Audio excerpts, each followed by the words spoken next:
আসসালামু আলাইকুম। তো কালকেই আমাদের এখানে একটু এত পাবলিক ছিল, এত দর্শক ছিল আমাদের বসুন্ধরাতে, যা মানে বলার মতো বাইরে। এই দর্শকটা হওয়ার কারণ হলো একটা, এখানে যখন অনন্ত যখন আসে, বর্ষা যখন আসে, তারা এর আগের দিন একটা ডিক্লেয়ার দেয় যে আমি বসুন্ধরাতে যাচ্ছি, আপনাদের সাথে আমি কথা বলবো। তো সেটা বলার পরে অনন্ত তো অনেক দর্শক, অনেক ভক্ত আছে, সব চলে আসে, হুড়হুড়ে চলে আসে। কেউ মানে অনন্তকে পাবে, সামনে সামনে দেখবে। এখানে তো অনেক পাবলিক চলে আসে।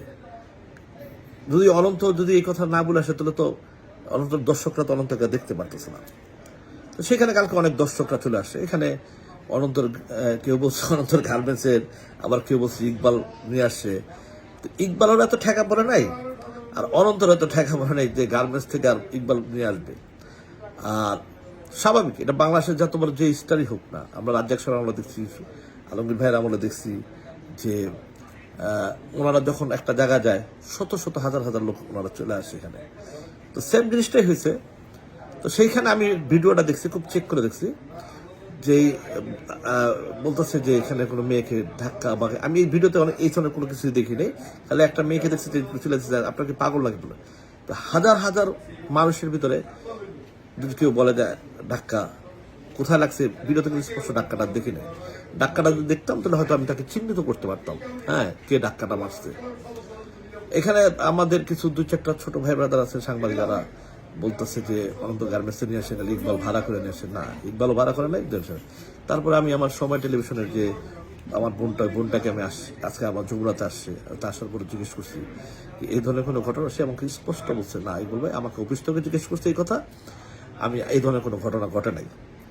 তাহলে আমি কি ধরতে পারি যে কালকে রাতের বেলা যে একটা গোপন মিটিং হয়েছে বসুন্ধরাতে 4-5 জন মিলে, সেখানে একটা দুই চারটা সাংবাদিক ছিল, কিন্তু আমারই ছোট ভাই, আমি বলবো না, পরে বলবো। সেইখানে অবি ছিল, আদমের প্রডিউসার ছিল, ডিরেক্টর ছিল।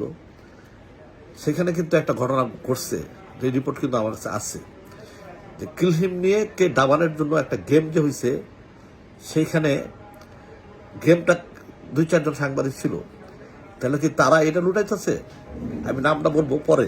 অবশ্যই সেই সাংবাদিকগুলো থেকে আমি ভিডিও আমি করছি। হ্যাঁ, তাহলে আমি বলতে চাই যে ভাই, আমাদের পিছনে তাহলে লাভ নাই, আমরা তো আর কারো পিছিয়ে লাগি না। আর যেই মেয়েকে নিয়ে কথা হয়েছে, সেই মেয়ে তো আমি কথা বলছি, আমার ওই বোনকে আমি জিজ্ঞেস করছি, আমার বোন ডিস্টেন্ট না করছে আমাকে, আমার বোনকে বলছে যে আমাকে অফিসে জিজ্ঞেস করছে, অফিসে আমি না করছি, কারণ উনি আমাদের ইন্টারভিউ নিতে আসছিল সবাই টেলিভিশন। তো আমরা তো সুন্দর ক্লিয়ার করেছি। তাহলে এই যে আমাদের পিছনে এই যে 2-4 জন যে লাগছে বা লাগার চেষ্টা করছে আমাদের পিছনে, আমাদের পিছনে, ভাই আমাদের তো ঠেকা পড়ে নাই, অন্তত আমার ঠেকা পড়ে নাই যে কোনো পোলাভান আবার নিয়ে আসতে দেয়। অনন্ত যখন আমার ইয়াতে আজকে যখন ব্লকবাস্টার আসছে, কারা আসছে লোকজনগুলা? দুনিয়ার লোকজন আসছে না, পুরো হাউসফুল ছিল না? তাহলে আমরা কি এখানেও ভাড়া করে নিয়ে আসছি? এগুলো ঠিক না। ছবি গল্পের জোরে চলে, ছবির জোরে চলে। ধন্যবাদ, সালাম আলাইকুম।